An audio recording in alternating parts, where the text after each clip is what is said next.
ഷൈജേട്ടാ, ഞാൻ കഴിഞ്ഞ ദിവസം ഒരു കല്യാണത്തിന് പോയി. കഴിഞ്ഞ ദിവസമല്ല, ഇന്നലെ ഞാൻ ഒരു കല്യാണത്തിന് പോയിട്ടുണ്ടായിരുന്നു. അപ്പോൾ നമ്മുടെ ചങ്ങായിൻ്റെ കല്യാണമാണ്. അപ്പോൾ നമ്മൾ ചങ്ങായിമാരൊക്കെ ഒരുമിച്ചിരിക്കുന്ന സമയത്ത് എല്ലാവരും ചർച്ച ചെയ്തൊരു വിഷയം എന്നുള്ളത്, പുതിയൊരു വിഷയം, കണ്ണൂരിൽ റാപ്പിഡോ ചാലുവായിട്ടുണ്ട് എന്നുള്ളതാണ്. Rapido online taxi service. Okay. അപ്പോൾ റാപ്പിഡോ കണ്ണൂരിൽ ഞാൻ ഇതുവരെ അറിഞ്ഞില്ല കേട്ടോ. ഞാൻ പറഞ്ഞത് കഴിഞ്ഞ ദിവസം ഒരു വാർത്തയിൽ കണ്ടിട്ട് ഞാൻ പറഞ്ഞു, പിന്നെ എന്തോ ട്രോൾ എന്തോ കണ്ടിട്ടാണ് ഞാൻ പറഞ്ഞത്. അപ്പം കണ്ണൂരിൽ ചാലുവായിട്ടുണ്ടെന്നുള്ള സർവീസ് സ്റ്റാർട്ട് ചെയ്തിട്ടുണ്ടെന്നുള്ള വാർത്തകളൊക്കെ അതിനെക്കുറിച്ചായിരുന്നു ചർച്ച ചെയ്തിട്ടുണ്ടായിരുന്നു. അപ്പോൾ ഞങ്ങളൊക്കെ ഭയങ്കര ഹാപ്പിയാണ്. തീർച്ചയായും നമ്മളൊക്കെ ഇങ്ങനെ യാത്ര ചെയ്ത് സ്റ്റേഷനിലെത്താൻ വീട്ടിലേക്കോ അല്ലെങ്കിൽ മറ്റു ടൗണിലേക്കോ ബസ് സ്റ്റാൻഡിലേക്കൊക്കെ പോകണമെങ്കിൽ ഇത്തരത്തിലുള്ള സർവീസ് വളരെ യൂസ്ഫുൾ ആണ്, മുമ്പൊക്കെ നമുക്ക് ഉപയോഗിക്കുന്നതാണ്. നമ്മൾ മറ്റ് സിറ്റികൾ ഇപ്പോൾ മംഗലാപുരം പോയാൽ പോലും നമുക്ക് അതുപോലെ നമ്മുടെ കേരളത്തിന് പുറത്ത്, കേരളത്തിന് അകത്ത് അപൂർവമായിട്ടാണ് കാണുന്നത്. ഇപ്പം കൊച്ചിയിലൊക്കെ അപ്പൊ അതിനപ്പുറത്തേക്ക് നമ്മൾ കാണുന്നില്ല. അപ്പൊ കണ്ണൂരിൽ വന്നപ്പോ നമുക്ക് ഭയങ്കര സന്തോഷമായിരുന്നു. അപ്പോൾ അതൊക്കെ നമ്മൾ ചർച്ച ചെയ്ത് കഴിഞ്ഞ് ഇന്ന് രാവിലെ ന്യൂസ് നോക്കുമ്പോൾ MVDന്റെ പുതിയൊരു പ്രസ്താവന കണ്ടിട്ടുണ്ട്. പ്രൈവറ്റ് വാഹനങ്ങൾ അതിന് അവൈലബിൾ ആക്കാൻ പാടില്ല, അപ്പം അതിന് ചെയ്യാൻ പാടില്ല, അത് രജിസ്റ്റർ ചെയ്യാൻ പാടില്ല, അതിൽ ഓടാൻ പാടില്ല എന്നുള്ളത് MVD ഒക്കെ കണ്ടിട്ടുണ്ട്. അപ്പൊ അവര് പറയുന്ന ഒരു കാരണം ഇൻഷുറൻസിന്റെ കാര്യങ്ങൾ വിഷയമാണ്. അതായത് പ്രൈവറ്റായി രജിസ്റ്റർ ചെയ്ത വാഹനങ്ങളിൽ പില്യൺ റൈഡേഴ്സ് ആയിട്ട് യാത്രക്കാരായി വരുന്ന ആളുകൾക്ക് ഇൻഷുറൻസിന്റെ ആക്സിഡന്റ് പറ്റിയാൽ ബൈക്ക് ആണെങ്കിൽ ബാക്കിൽ ഇരിക്കുന്ന ആളുകൾക്കൊന്നും കിട്ടില്ല. നോർമലി അറിയാം, വണ്ടി ഓണർക്കും ആ വണ്ടിക്കുമാണ് ഇൻഷുറൻസ് ക്ലെയിം ചെയ്യാൻ പറ്റുക.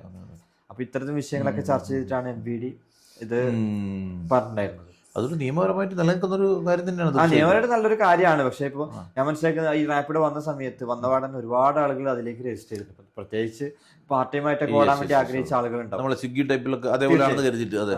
അപ്പം ഇത്തരത്തിൽ വന്നത് നല്ല കാര്യം തന്നെയല്ലേ. പക്ഷെ MVD ഈ പ്രസ്താവന ഇറക്കിയതും അതിപ്പം MVDനെ സംബന്ധിച്ച് ഒരു നിയമപരമായിട്ടുള്ള റെസ്പോൺസിബിലിറ്റി അതിനനുസരിച്ചല്ലേ അവർക്ക് അത് ലൈസൻസിങ് എല്ലാം കൊടുക്കാൻ വേണ്ടി പറ്റും.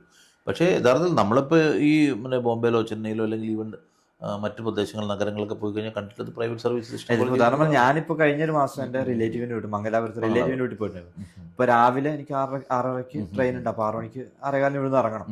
അപ്പോൾ ഞാൻ ഈ റാപ്പിഡോ ത്രൂ ആണ് ഒരു ബൈക്ക് ബുക്ക് ചെയ്തു. ചെറിയ 35-30 രൂപ. ഓട്ടോറിക്ഷയ്ക്ക് പോലും ആ പൈസ ഇല്ല. ഇപ്പൊ ഒറ്റയ്ക്ക് വേണമെങ്കിൽ ഓട്ടോറിക്ഷ ശരിക്കും വിളിക്കേണ്ട ആവശ്യം. അതാണ് അതിന്റെ ഒരു കംഫർട്ട് എന്ന് വെച്ചാൽ നമുക്കിപ്പോൾ മറ്റ് ഏറ്റവും ചെറിയൊരു വാഹനം ഓട്ടോറിക്ഷ.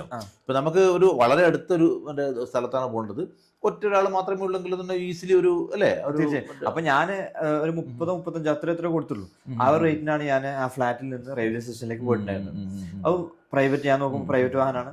അവരെനിക്ക് ഹെൽമെറ്റ് ഒന്ന് ഞാൻ ഇട്ടു, ബൈക്കാണ്. അതിന് കൃത്യസമയത്ത് സ്റ്റേഷനിൽ അവർ എത്തിച്ചിട്ടുണ്ട്. അപ്പോൾ ഇത്തരത്തിൽ യൂസ്ഫുൾ ആയ ഒരു കാര്യമല്ല. പ്രൈവറ്റ് വാഹനം ആക്കിയാൽ ഇപ്പോൾ നമ്മളെ പോലെ പാർട്ട് ടൈം ആയിട്ടൊക്കെ ആഗ്രഹിക്കുന്ന ആളുകൾക്ക് യൂസ്ഫുൾ ആയിരിക്കും. അതൊക്കെ അതിന് ഏതെങ്കിലും തരത്തിലുള്ളൊരു നിയമപരമായിട്ടുള്ള ഒരു സംഗതി ചെയ്യേണ്ടി വരുമായിരിക്കും. ഇപ്പോൾ നമ്മളെല്ലാം ചെറുപ്പകാലത്ത് ഗോവയിലൊക്കെ പോകും, ഗോവയിൽ ബൈക്ക് ടാക്സീസ് ഉണ്ടായിരുന്നു. അതിൻ്റെ ഒരു വേറെ രൂപമാണല്ലോ ഇപ്പോൾ ഈ പറയുന്ന സംഗതി വരുന്നത്. അപ്പം മാറ്റം വരുന്നതായിരിക്കാം. യഥാർത്ഥത്തിൽ നമ്മളെ പബ്ലിക്കിനെ, കോമൺ പബ്ലിക്കിനെ സംബന്ധിച്ച് വളരെ വളരെ ഉപകാരപ്രദമാകുന്ന ഒരു സർവീസാണ് ഈ നമ്മുടെ റാപ്പിഡോ ആവട്ടെ അല്ലെങ്കിൽ ഓല, ഊബർ എന്നൊക്കെ പറയുന്നത്. കാരണം നമ്മൾ ഒരു വിദൂര സ്ഥലങ്ങളിൽ നിന്നൊരു പുതിയൊരു സ്ഥലത്തേക്ക് എത്തിപ്പെടുമ്പോൾ ആരെയും ആശ്രയിക്കാതെ നമുക്ക് സ്ഥലത്തിനെ കുറിച്ച് വലിയൊരു ധാരണയൊന്നും ഇല്ലെങ്കിൽ പറ്റിക്കപ്പെടാതെ, അതുപോലെ സുരക്ഷിതത്വത്തിന്റെ വിഷയം കൂടിയുണ്ട്. മുമ്പൊക്കെ അങ്ങനെ ഉണ്ടല്ലോ. രാത്രി ഇപ്പൊ നമ്മളിപ്പോ ട്രാവൽ ചെയ്യുന്ന സമയത്ത് ഓട്ടോ എങ്ങോട്ടോ കൊണ്ടുപോകാൻ നമുക്ക് കൃത്യമായിട്ട് അറിയില്ല. പക്ഷെ മറ്റേതാവുമ്പോൾ നമുക്ക് കൃത്യമായി ട്രാക്ക് ചെയ്യപ്പെടുന്നു. അതെ.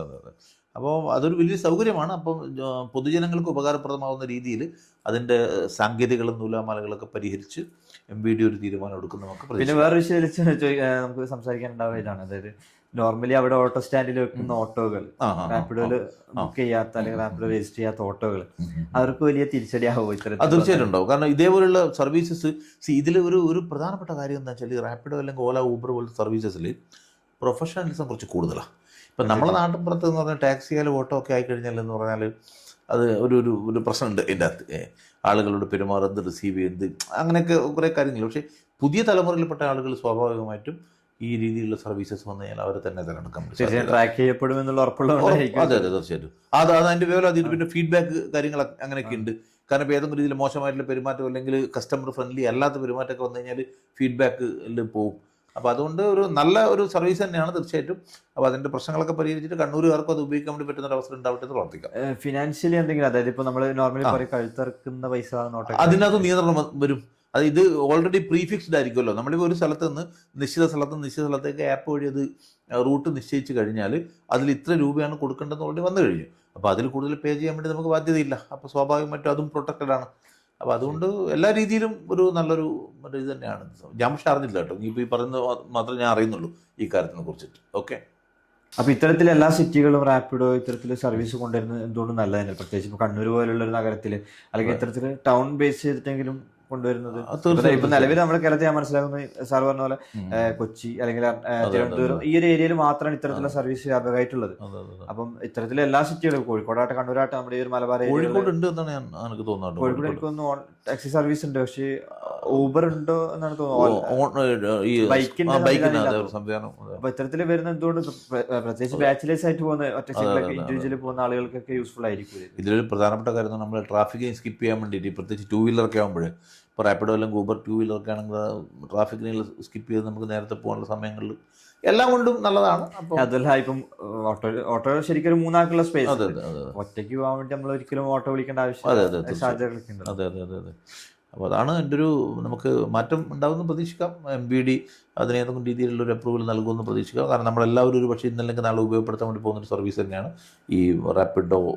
ടൂ വീലർ ആയാലും 3 വീലർ ആയാലും അല്ലെങ്കിൽ ടാക്സി ആയി കഴിഞ്ഞാൽ. ഓക്കെ. അപ്പോൾ നമുക്ക് നല്ല ഒരു മാറ്റം ഉണ്ടാകുമെന്ന് പ്രതീക്ഷിക്കാം. MBD തക്കതായ കാര്യങ്ങൾ കൊണ്ടുവന്നിട്ട് തീർച്ചയായിട്ടും.